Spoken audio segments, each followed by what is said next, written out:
Dalam meraih tujuan, ada yang sadar jika tujuan tidak mungkin tanpa hambatan, tapi ada juga yang ketika hambatan itu hadir, maka mundur menjadi jalan pilihan. Assalamualaikum warahmatullahi wabarakatuh. Ahlan wa sahlan di channel Keluarga Bun Ai, keluarga yang bercita-cita selalu bersama sampai surga. Amin amin ya robbal alamin.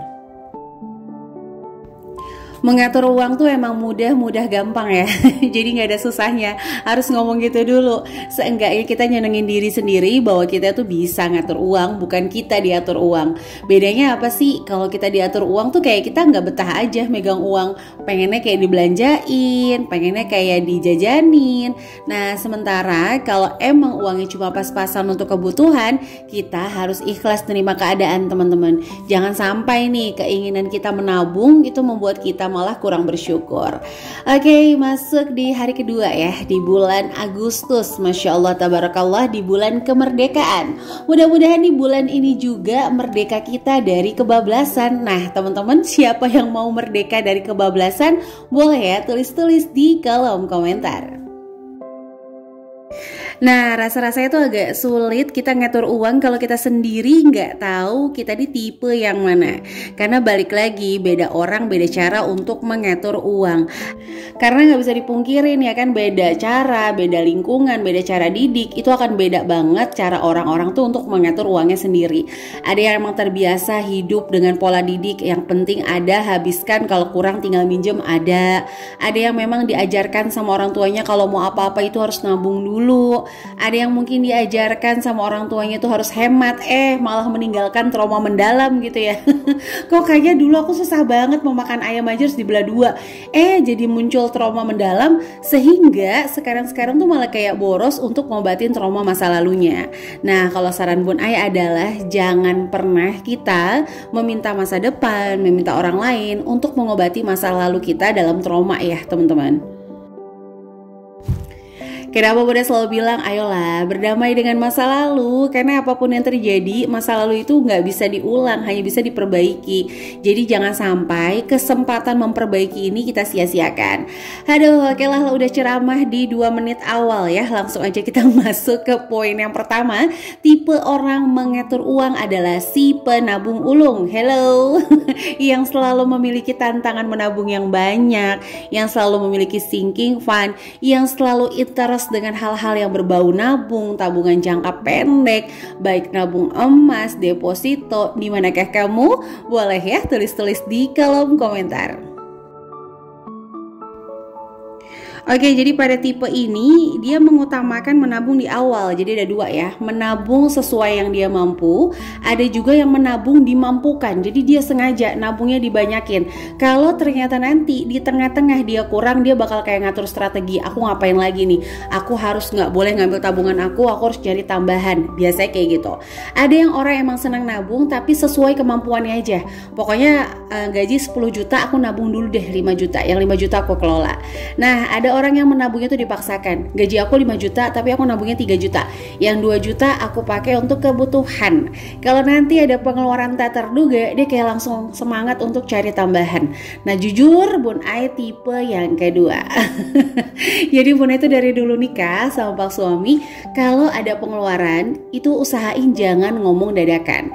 Jadi jarang banget ngeganggu hal-hal yang udah Bun Ai anggarin. Misalnya tiba-tiba ada servis motor besar, servis mobil besar, suami tuh dulunya awal-awal tuh kayak ngomongnya dadakan. Tapi karena udah tahu Bun Ai tipe yang kayak gini, ya udah akhirnya bilang minimal 2 minggu sebelumnya. Besok kita servis besar ya. Nah biasanya Bun Ai tuh kayak bakal ngapain ya supaya untuk mengcover kebutuhan tak terduga ini. Tapi balik lagi tidak dipaksakan. Kalau pas momennya nggak dapet tambahan ya udah dipakai dulu tabungannya. Oke, jadi orang-orang yang seperti ini bagus, tapi ingat segala tipe itu punya kelebihan dan kekurangan. Kekurangannya apa? Kalau menabung dijadikan tujuan akan lebih mudah stres ketika tabungannya kepake. Gimana teman-teman, ada nggak yang stres? Udah nabung capek-capek kepake, ya ampun capek deh pokoknya. Kalau ada yang kayak gitu please banget ubah pola pikirnya. Nah, apalagi kalau misalnya udah sampai di level numpuk gitu. Jadi nggak mau tabungannya kepake untuk modal. Karena selalu deg-degan kalau tabungannya berkurang. Nah, itu agak-agak mungkin bisa diminimalisir ya. Jadi sehingga tabungan tuh nggak cuma beku aja di rekening, tapi kita bisa putar kembali untuk penghasilan tambahan.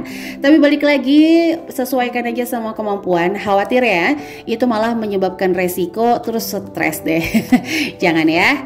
Oke, langsung kita masuk ke poin yang kedua, yaitu adalah si doyan belanja. Waduh, aku bun ai. Jangan bikin pengakuan di kolom komentar ya. Takutnya ada yang mengaminkan, terus ujung-ujungnya beneran loh jadi si tukang belanja. Tapi tunggu dulu, si doyan belanja ini sebenarnya selalu bikin budgeting loh. Di awal tuh kayak niat dia, di bulan ini aku nggak mau boros, di bulan ini aku nggak mau belanja terus, di bulan ini aku nggak mau tergoda. Pokoknya bulan ini harus sukses sesukses ya. Ya balik lagi, tapi karena emang kepribadiannya si doyan belanja ini selalu kayak sayang banget kalau ada promo terlewati, ada flash sale nggak beli. Terus dia tuh kalau ada flash sale murah dapet kayak pemenang. Yeay, aku bisa beli barang ini 10.000. Padahal harga normalnya 12.000. Jadi ngedepin uang 10.000, cuma selisih 2.000, barangnya nggak terlalu berguna. Nah, itu yang paling bahaya ya kalau menurut Bun Ai. Nah, makanya Bunda bilang kalau kamu emang doyan belanja, jangan bikin anggaran 1 bulan karena itu bakalan susah banget sih. Jadi mendingan bikin anggarannya tuh per minggu. Hobi tersalurkan, budgetingnya aman, itu lebih lebih bisa untuk dikelola. Karena kan si doyan belanja ini kadang-kadang nggak niat tapi gerakan dia tuh refleks, sehingga ketika ada diskon cuma 10.000 ambil aja. Padahal ingat ya, 10.000, 5.000 kalau nggak ada budget ya itu namanya boros. Tapi kalau ada budget ya biar 1 juta, 2 juta, 100 juta itu namanya hemat. Kalau menurut Bun Ai ya. Jadi hemat itu Bunda nggak selalu berpikir dengan banyaknya yang ditabung, tapi banyaknya yang kita sisakan. Ya sebagai contoh, Bunda udah contohkan di video kemarin. Misalnya kita punya uang 10.000, beli bubur 5.000, sisanya 5.000. Tapi ketika kita bisa menghasilkan 100.000, terus kita keluarkan 50.000, sisanya kan 50.000. Jadi tetap kita lihat tuh di banyaknya sisa, teman-teman. Aduh, mohon maaf banget ya, ini suara kayaknya tuh Bunda itu bener-bener kayaknya nggak bisa minum es sama sekali, Masya Allah. Tapi ngiler ya gitu ya, kadang-kadang manusia itu udah tahu salah tetap aja diulang. Untungnya Allah tuh maha pemaaf, maha pemurah, memaklumi hambanya yang bertaubat. Meskipun kadang-kadang ntar tobat, ntar begitu lagi. Kayak Bun Ai udah tahu nggak bisa minum es, tapi pengen gitu ngiler gitu ya. Ya udahlah ya, jadi ini mohon maaf banget kalau suaranya agak kurang enak ya teman-teman. Oke, jadi kita lanjut. Yang nomor 3 adalah si taat anggaran. Wow, ini mah the best banget nih. Si taat anggaran, pokoknya apapun yang terjadi, puting beliung diskon ya, tsunami flash sale, wah itu mah gak bakal ngegoda sih batu karang anggaran ini nih. Tapi ya kekurangannya adalah ketika untuk urusan yang urgent yang mungkin orang-orang bakal lihat, aduh itu kan kamu mampu sebenarnya, kenapa sih enggak? Nah itu kadang beliau enggak deh, ntar aja deh, pokoknya harus sekian-sekian gitu ya. Nah ini kekurangan si taat anggaran. Tapi kelebihannya pastinya banyak banget dong, karena dia tuh memiliki tujuan finansial yang di list jelas semuanya, dan selalu menyeimbangkan antara keinginan sendiri dengan pendapatan. Jadi ketika dia pengen punya sesuatu, dia langsung ngelis pendapatannya, dia nabung dulu, semangat. Meskipun ya nggak terlalu pusing ngambil ada penghasilan sampingan pokoknya intinya penghasilan tetapnya dikelola, dihemat sedemikian rupa sehingga tujuan finansial dia tuh tercapai. Nah tujuannya tuh memang balik lagi yang tadi Bun Ai bilang, bukan hemat tapi menyisakan lebih banyak. Jadi si taat anggaran tuh pokoknya gimana caranya uang segini sisanya harus lebih banyak dari bulan-bulan sebelumnya, atau minimal konsisten untuk menyisakan sama. Padahal mungkin ya kita kan harus akui gitu, ada beberapa bulan yang meledak kayak kondangannya, sumbangannya, patungannya. Apalagi nih dibisikin aja nih rahasia nih ya, ini rahasia banget bulan-bulan haji. Nah siap-siap aja tuh ya, bisa seharian kalau weekend gak makan di rumah, di mana di kondangan sehari 3 kali udah kayak minum obat ya kan. Ada yang sama nggak? Pernah nggak kayak gitu sehari 3 kali? Masya Allah, tabarakallah ya kan, kenyang banget. Jadi ada bulan-bulan tersebut ya udahlah kita harus relakan. Misalnya nggak nabung dulu ya nggak apa-apa. Emang bulan ini kita lagi banyak pengeluaran. Toh mohon maaf gitu ya, keinginan kita tertunda sebulan 2 bulan tuh nggak mengakibatkan inflasi yang gede-gedean kok. Oke, jadi sampai menit ini Bun Ai sapa-sapa dulu ya. Langit mendung belum tentu hujan. Halo Bandung dan juga Pekalongan. Ada kebun bilik Pakarta. Halo Cirebon dan juga Jakarta. Yang di pojok jangan bengong. Halo Depok dan Cibinong. Depok di mana aja nih? Ada nggak yang lagi nonton nih orang-orang Depok? Kalau Bun Ai orang Banjaran Pucung. Siapa tahu kita tetanggaan ya. Siapa tahu nanti kita bisa ketemuan. Amin. Dan seluruh teman-teman yang senantiasa mendukung channel sederhana ini, like, komen, positif, subscribe. Terima kasih ya. Bunda selalu mendoakan yang terbaik untuk teman-teman semuanya. Dan bagi kamu yang baru ngeklik video ini, ayo langsung tekan tombol subscribe dan menyalakan lonceng notifikasi sehingga nggak ketinggalan kalau Bun Ai upload video terbaru. Dan boleh bantu channel ini supaya jauh lebih berkembang lagi dengan share ke seluruh sosial media yang teman-teman punya. Oke, langsung aja kita masuk ke poin terakhir, yaitu adalah singgah pedulian. Nah, biasanya orang-orang yang tipe kal kayak gini, dia akan berfokus pada hari ini. Pokoknya intinya ada, ya udah kita pakai dulu. Menyisakan tuh urusan nanti. Meskipun tipikal yang kayak gini, kalau punya hutang dibayar, terus kalau nggak punya ya utang lagi.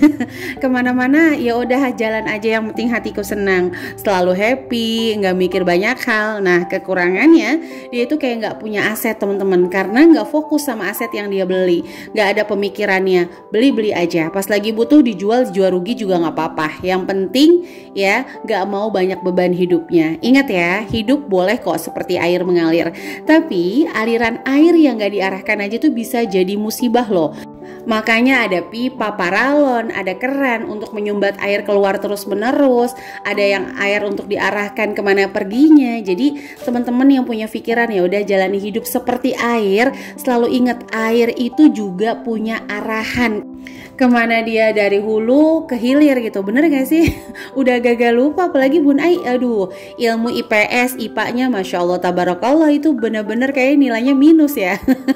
Jadi balik lagi, kita boleh menjalani hidup seperti air, tapi selalu ingat, air juga memiliki arahan. Nah teman-teman yang merasa, jangan pernah khawatir, rezeki itu ada, bener banget. Bunda selalu bilang, menabung itu bukan supaya kita bisa meraih tujuan, karena sekali lagi, tujuan kita itu selalu tercapai kalau Allah memberikan persetujuan. Jadi menabung adalah cara kita untuk caper sama Allah, membuktikan bahwa kita tuh amanah luar biasa, dengan harapan nih Allah akan menitipkan yang lebih banyak lagi dari yang sekarang. Amin. Karena jujur ya, Bun Ai itu jarang juga ngeliat orang, oh boros nih, oh dia boros nih. Jarang sih teman-teman. Yang penting itu adalah dia tahu kok kemana keluarnya. Kalau mau beli tas 3 juta nggak apa-apa, yang penting penghasilannya pastinya harus di atas 10 juta gitu kan. Karena kalau penghasilannya 5 juta, beli tas 3 juta kayaknya terlalu over. Tapi lebih baik lagi kalau kita itu memang berinvestasi untuk hal-hal di masa depan. Karena selain nanti di masa depan tubuh kita ini pasti melemah, nggak seproduktif sekarang. Kita kalau bisa jangan menyusahkan siapapun, termasuk si ahli waris. Amin. Oke, jadi itu ya tipe-tipe kepribadian dalam mengatur uang. Kalau teman-teman kira-kira termasuk yang mana nih? Apakah si pedabung? Apakah si doyan belanja? Atau mungkin malah nggak pedulian? Kalau nggak pedulian, boleh pelan-pelan belajar untuk membuat budgeting. Selalu bersemangat dan nikmati prosesnya ya. Sampai jumpa lagi di channel keluarga Bun Ai lainnya. Wassalamualaikum warahmatullahi wabarakatuh.